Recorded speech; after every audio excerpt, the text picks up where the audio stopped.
Using forms to enter data.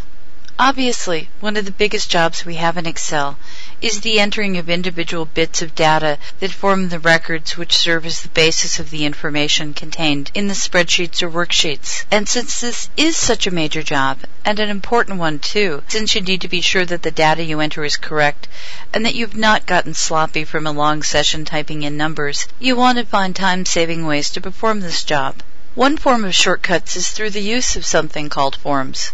For example, you can create a special use worksheet or worksheet template that allows you to enter specific data you often need to add, such as a form that allows you to enter expense records or rental unit income or employee costs, and then import or otherwise bring into your main Excel workbook the data from those specific individual forms. This might work best when you need to have various different people supply information to you. You, for example, could have 5 or 10 different employees in the office who need to submit expense vouchers for trips or other projects they're involved in, and you could supply them with a worksheet template where they would fill in their individual records, and then you take that information and bring it into your Excel spreadsheet.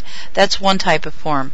But you can also use something called a data form. A data form is a special type of data entry form that allows you to work with a particular worksheet range. This range must start with a label, as you'll see in a moment. The advantage with a data form is that you're working with a particular area within the worksheet, rather than worrying about whether you're accidentally moved your cursor to a different cell in a different row or column and end up typing data into the wrong place. So you're focusing in on, for example, a specific record rather than the entire worksheet at once.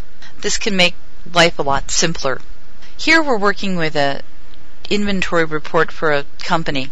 And let's say we want to fill in information based on records we've created here.